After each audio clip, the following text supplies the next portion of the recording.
우리 기도하고 말씀 나누도록 하죠. 기도하겠습니다. 하나님 감사합니다. 복음이 충만하게 우리에게 누려지게 하옵소서.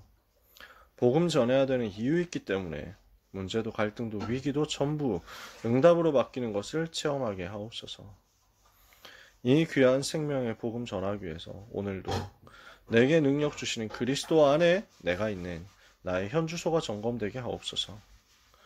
이 귀한 복음을 전하기 위하여 모든 것을 감사함으로 기도와 간구로 하나님께 아뢰는 영적인 시스템이 만들어지는 날이 되게 하여 주옵소서. 사랑하는 랩런트들 한 명 한 명에게 복음이 각인뿌리 체질되며 기도가 되어지며 전도가 체험되는 역사가 있게 하여 주옵소서. 예수 그리스도의 이름으로 기도합니다. 아멘. 사도행전 16장 말씀을 보게 됐습니다. 문이 막힐 때 어떻게 해야 됩니까? 문제 올 때 어떻게 해야 됩니까? 우리가 이것을 기도 속에서 오늘 찾아내기를 원합니다. 서론을 볼게요. 하나님의 생각은 우리의 생각보다 높아요. 하나님의 길은 우리의 길보다 높아요. 이사야 55장 8절 9절 말씀 그대로예요. 내 생각은 너의 생각보다 높고 내 길은 너의 길보다 높다. 그러니까 하나님은 더 완벽한 계획, 더 완벽한 길, 더 완벽한 생각을 가지고 우리에게 역사하기를 원하시거든요. 그러니까 내 생각의 틀 속에 하나님을 제한하면 세계를 살릴 수가 없어요. 우리 주님의 그 계획과 그 역사하심이 얼마나 깊은지, 얼마나 넓은지, 얼마나 높은지, 얼마나 긴지 이것을 발견해야 됩니다. 이것을 우리는 시공간 초월이라고 부르거든요. 오늘 그 에베소 3장에 나오는 말씀이 나에게 성취될 만큼 내 생각의 틀 깨트리고 내 생각의 틀 속에 하나님을 가두어 놓으려는 그 어리석은 생각 빨리 버리고 그릇을 바꾸는 응답 받아야 되겠습니다. 그러려면 어떻게 해야 됩니까? 하나님의 더 크고 놀라운 계획을 발견하고 의지하도록 기도 속으로 들어가는 거예요. 예레미야 33장 1절 3절에 예레미야가 아직 시위대 뜰에 갇혀 있을 때 여호와의 말씀이 두 번째로 그에게 임하니라. 이르시되 이를 행하는 여호와 그것을 지어 성취하는 여호와 그 이름을 여호와라 하는 이가 이같이 이르시도다. 행하시고 성취하시는 분이 그 이름이 여호와이신 하나님이시거든요.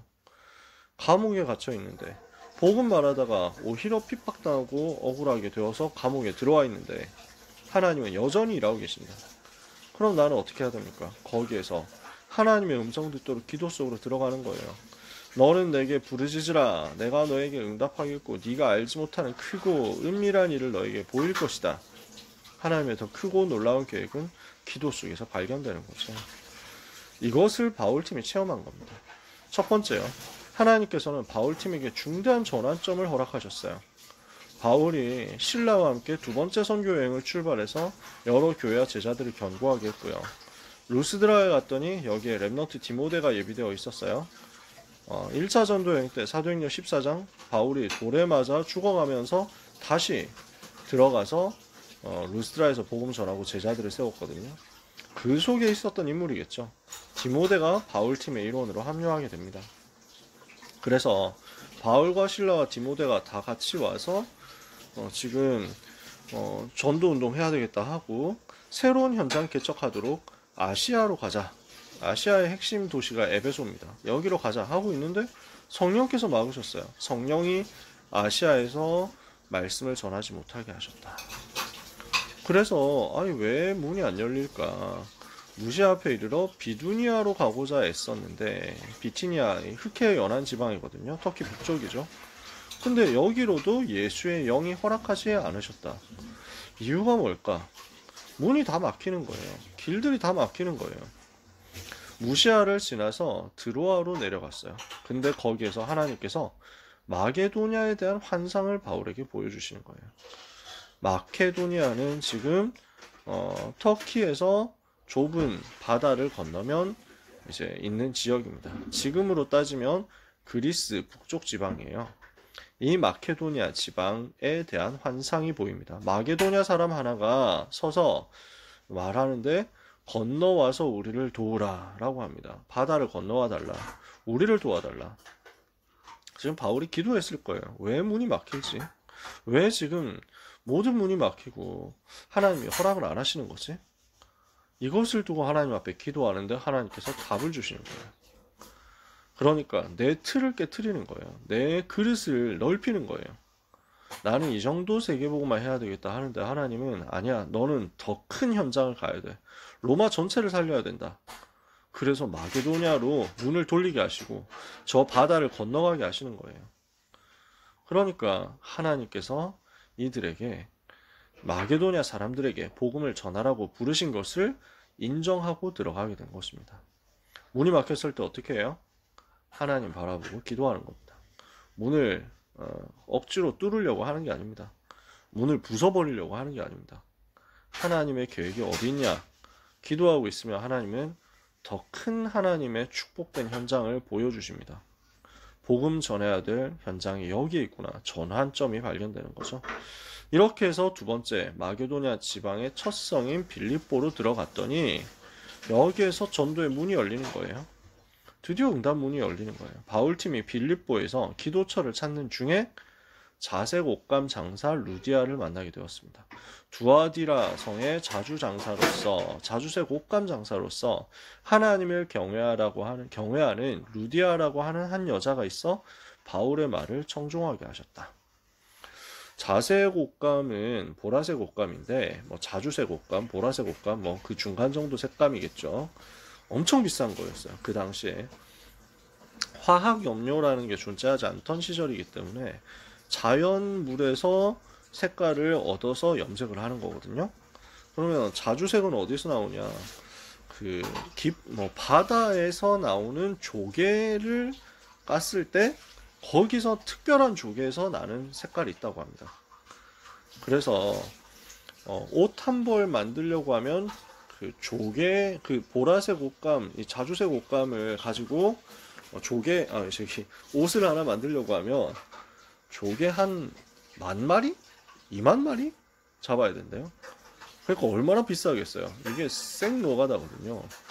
조개 하나 잡아가지고 보라색 물감 이거 하나 하는데 요만큼 눈물방울만큼 나온다는 거예요. 이러니까 제일 비싼 거예요.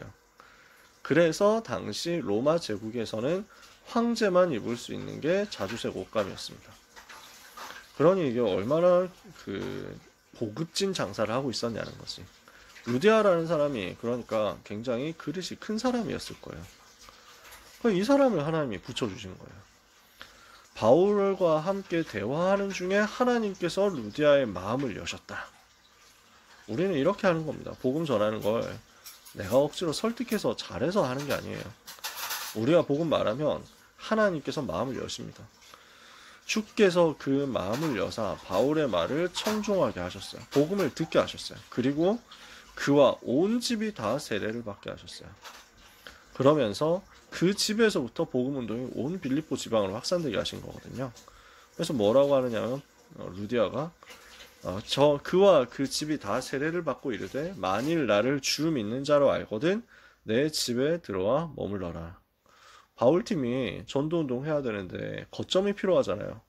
말하기도 전에 자기 집을 오픈을 한 거예요. 나를 정말로 믿는 사람으로 생각하신다면 우리 집에 오셔야만 됩니다. 아시겠어요? 하면서 막 설득해가지고 자기 집에 머물도록 그 정도로 오픈을 한 거죠. 아마 산업을 하는 사람이고 중요한 아마 엘리트들하고 상대로 장사를 하는 지금식으로 따지면 거의 VVIP급 고객들을 상대로 명품만 파는 사람 그런 이미지였을 거예요. 그래서 아마 그 집에 여유 공간도 있었을 거예요. 근데 거기서부터 제자들이 모여들기 시작합니다. 그 집에 제자들이 모여들기 시작하는 거예요. 세 번째, 이렇게 했더니 여기에서 전도운동 하는데 어떤 문들이 열립니까? 지역의 흑암이 꺾입니다. 그리고 문제 속에서 하나님의 역사 나타납니다.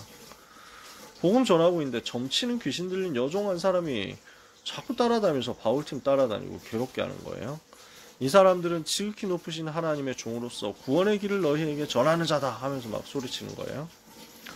사실 맞는 말이잖아요. 근데 바울이 이걸 가지고 심히 괴로워했대요. 그래서 며칠 동안 이렇게 괴로워하는 가운데 한 3일 동안 집중적으로 기도하다가 이야기해요. 예수 그리스도 이름으로 명하노니 그에게서 나오라. 귀신을 명령했더니 귀신 즉시 떠나간 겁니다. 어떤 사건입니까? 지금 이 여종은요, 귀신 들려서 점치고 있습니다. 근데 점을 쳐서 어떻게 하느냐, 돈을 많이 버는 거예요. 귀신 들려 있으니까 이 사람 괴롭겠죠. 근데 돈을 점쳐주니까 일단 돈은 벌어요. 근데 그 돈 자기 거 아니거든요. 그 주인들을 크게 이롭게 하는 자다.